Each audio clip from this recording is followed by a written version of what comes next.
जी, मैं सज्जाद हुसैन शाह आपको अपने दुबई ट्रैवल 512 में खुशामदीद कहता हूँ। अगर आप हमारे चैनल पर न्यू हैं तो हमारे चैनल को सब्सक्राइब कर लें और बेल आइकन के बटन को प्रेस कर लें ताकि हर आने वाली नई वीडियो आप लोगों तक बआसानी पहुँच सके। आज हम आपको एक बहुत ही नौजवान सा लड़का है, सरदार है, इंडिया से बिलोंग करता है, उससे मुलाकात भी करवाते हैं, उनका इंटरव्यू भी करवाते हैं ताकि उन्हीं की ज़बानी आप लोगों तक कुछ मालूमात पहुँच सकें। तो चलते हैं हम उनके पास। अच्छा, सबसे पंजाबी तुसी इंटरव्यू दोगे जी? अच्छा, अपना तारुफ करवा दो सर। मेरा नाम गुरविंदर सिंह है जी। थोड़ा ऊंचा है। मेरा नाम गुरविंदर सिंह है जी। मैं चढ़ते पंजाब इंडिया तो जी। मेरा जिला फिरोजपुर है जी। जी, गुरविंदर सिंह इन्हां दा नाम है, इंडिया पंजाब तो बिलोंग करते हैं। जैसा कि तुहानू मोबाइल स्क्रीन पर भी नज़र आ रहा है कि इतनी एज इन्हां दी है नहीं है, लिहाजा इन्हां कोल पुछने आ कि इन्हां कदों दुबई विच आए और कदों लाइसेंस लिया? हाँ जी, मैं दुबई मार्च 2021 ਚ ਆਇਆ। 2021 ਚ ਆਇਆ। ठीक। अच्छा, तो तुसी ਕਿਹੜੀ ਸਟੇਟ ਵਿੱਚੋਂ ਫਿਰ ਕਿਸ ਸਕੂਲ ਵਿੱਚ ਲਾਇਸੈਂਸ ਤੁਸੀਂ ਅਪਲਾਈ ਕੀਤਾ ਹੈ? मैं जी फजीरा जा मेरा वीजा ਸੀ ਜੀ, ਠੀਕ ਹੋ ਗਿਆ। फजीरे ਵਿੱਚ ਹੀ ਮੇਰਾ ਲਾਇਸੈਂਸ ਮਿਲਿਆ। ਠੀਕ ਹੋ ਗਿਆ। ਅੱਛਾ ਗੁਰਵਿੰਦਰ, ਤੁਸੀਂ ਦੱਸ ਸਕਦੇ ਹੋ ਬਈ ਤੁਸੀਂ ਠੇਕੇ ਸਿਸਟਮ ਤੇ ਆਏ ਹੋ ਕਿ ਰੈਗੂਲਰ ਕਲਾਸਾਂ ਤੁਸੀਂ ਅਟੈਂਡ ਕੀਤੀਆਂ? ਮੇਰਾ ਰੈਗੂਲਰ ਸੀ। ਰੈਗੂਲਰ ਸੀ? हाँ जी रेगुलर। अच्छा, और ट्रांसपोर्ट का खर्चा और लाइसेंस तक तकरीबन कितना खर्चा हो गया ਤੁਹਾਡਾ?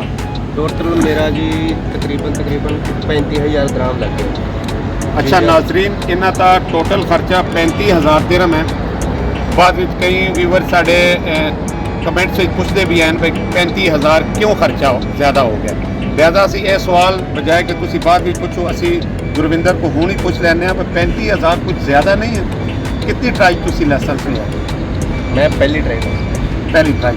अच्छा, टोटल तुसी जितना भी है खर्चा इतना दे के इधर पहुँचे हैं, ठीक हो गया। दूसरे लफ्ज़ ये भी ठेका सिस्टम ही है नाजरीन। ठेका सिस्टम ਵਿੱਚ ਬੰਦਾ वन टाइम पेड करता है और ਉਹਦੇ ਵਿੱਚ ਹੀ ਉਹਨਾਂ ਦੇ ट्रांसपोर्ट का भी खर्चा ਹੁੰਦਾ है और लाइसेंस ਬਣਨ तक चाहे वो 4 ट्राइयां तक ਉਹਨਾਂ ਦਾ ਖਰਚਾ ਹੋਏਗਾ। अच्छा ਗੁਰਵਿੰਦਰ, ਤੁਸੀਂ ਦੱਸੋ ਬਈ ਉਹਦੇ ਬਾਅਦ ਤੁਸੀਂ ਪ੍ਰੈਕਟਿਸ ਕੀਤੀ ਹੈ ਗੱਡੀ ਤੇ? जी 1-2 महीने प्रैक्टिस की? 1 महीना। ठीक है। उसके बाद फिर गड्डी ते बैठ गए। रेगुलर। तो की समझते हो कि कैसा है जॉब है? मतलब है कि मुश्किल है कि आसान है? क्योंकि तुम्हारी एज भी थोड़ी सी उस टाइम और तुसी जवानी भी कह लो गड्डी इनिशियल स्टेज भी बह गए हो। मुश्किल जॉब है कि आसान है? नहीं, इतनी ज़्यादा मुश्किल भी नहीं कि इतना ज़्यादा आसान है। आसान नहीं है। हाँ जी। अच्छा, तो सैलरी ठीक ठाक बन जाती है तकरीबन? तकरीबन कोई 3,3200 प्लस है। ठीक है, 3,3200 ਤੁਹਾਡੇ ਇੰਡੀਆ ਤੇ ਮਾਸ਼ਾਅੱਲਾ मतलब है 22-24 रुपए रेट च। अच्छा, शादी की ने? नहीं। अक्सर मैं नाजरीन अपने जितने भी यंग इंटरव्यू देने वाले मुंडे होंगे, ड्राइवर होंगे, साड़ी कोशिश होती है कि उन्होंने को शादी के बारे भी पूछ लीए क्योंकि ये बड़ा मिठा जिहा लड्डू है।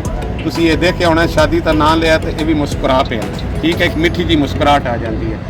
मंगनी हुई है? नहीं करते। चलो जी, सारे दुआ कर आए गुरविंदर वास्ते कि अल्लाह पाक इन्होंने एक बड़ी खूबसूरत जी बीवी भी दवा तो बच्चे ज़्यादा दे दें। ठीक है, वो भी अच्छे ही होंगे आने वाले टाइम में। ठीक है, रोला शोला ज़्यादा पाते हैं, दिल लगा रहता है। अच्छा गुरविंदर, तुसी की समझते हो बई जेड़े साढ़े नवे लोग नो मुंडे सन देखते हैं, ईवन कि साड़ी वीडियो कीनिया तक देखी जाती है, वो आना चाहते हैं, कई तजस्सुस होता है कि खर्चा ज़्यादा हो जाएगा, किदा हिसाब किताब है, मुश्किल होएगी लाइफ। तुसी उन्हें के मशवरा देंदे हो आसान लफ्ज़ों च बई हिम्मत करन ते आ जान? बिल्कुल जी, बिल्कुल होना चाहिए। होना चाहिए। जैसे कि गुरविंदर कह रहे हैं कि आना चाहिए, लेकिन किस तरह आन? खाली हाथ आन, खाली जेब आन, किस तरह? नहीं, बिल्कुल नहीं, अपना पूरा प्रबंध करके आन। ठीक है। तकरीबन कि लाइसेंस बनाते भी टाइम लग जाता, कोई 3-4 महीने लग जाते हैं। अच्छा, ਤੁਹਾਡੇ कितने महीने लगे सन? मेरे तकरीबन मैंने 3 महीने लगे। 3 महीने लगे सन।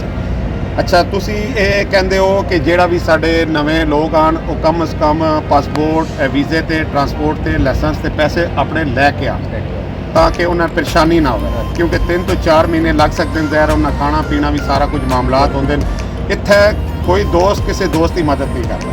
ਇਹ ਦੁਬਈ ਦੇ ਪਾਣੀ ਦੀ ਬੜੀ ਖੂਬੀ ਹੈ ਕਿ ਤੁਸੀਂ ਕਹੋਗੇ ਕਿ ਨਾ ਕਿ ਫਲਾਣਾ ਮੇਰਾ ਮਿੱਤਰ ਹੈ ਤਾਂ ਮੈਂ ਉਹਦੇ ਕੋਲ ਜਾ ਰਿਹਾ ਤਾਂ ਮੇਰਾ ਲਾਇਸੈਂਸ ਬਣਵਾਏਗਾ, ਇਹ ਚੀਜ਼ ਗਲਤ ਹੈ, ਬੜਾ ਮੁਸ਼ਕਿਲ ਹੋ ਜਾਂਦਾ ਹੈ। ਇਸ ਵਾਸਤੇ ਆਪਣੇ ਘਰ ਤੋਂ ਹੀ ਬੰਦੋਬਸਤ ਕਰਕੇ ਆਓ। ਸਿਆਣੇ ਕਹਿ ਗਏ ਨਾ ਕਿ ਰੋਟੀ ਘਰੋਂ ਖਾ ਕੇ ਆਓਗੇ ਤਾਂ ਅੱਗੋਂ ਵੀ ਤੁਹਾਨੂੰ ਕੋਈ ਪੁੱਛੇਗਾ, ਖਾਲੀ ਹੱਥ आओगे ਤਾਂ ਅੱਗੋਂ ਵੀ ਜ਼ਲੀਲ ਹੋਗੇ। ਚਲੋ ਜੀ, ਅਸੀਂ ਜੈਸਾ ਕਿ ਨਾਜ਼ਰੀਨ ਗੁਰਵਿੰਦਰ ਦਾ ਇੰਟਰਵਿਊ ਕੀਤਾ ਸੀ, ਤਾਂ ਉਮੀਦ ਹੈ ਕਿ ਇਹਨਾਂ ਦੀਆਂ ਸੱਚੀਆਂ ਤੇ ਖਰੀਆਂ ਗੱਲਾਂ ਤੁਹਾਨੂੰ ਪਸੰਦ ਆਈਆਂ ਹੋਣਗੀਆਂ। ਤੇ ਸਾਡੀ ਹਮੇਸ਼ਾ ਦੀ ਤਰ੍ਹਾਂ ਦੁਆ ਹੈ ਕਿ ਅੱਲਾਹ ਪਾਕ ਤੁਹਾਨੂੰ ਖੁਸ਼ ਹੋ ਖੁਰਮ ਰੱਖੇ, ਤੁਸੀਂ ਜਿੱਥੇ ਵੀ ਰਹੋ ਖੁਸ਼ ਰਹੋ।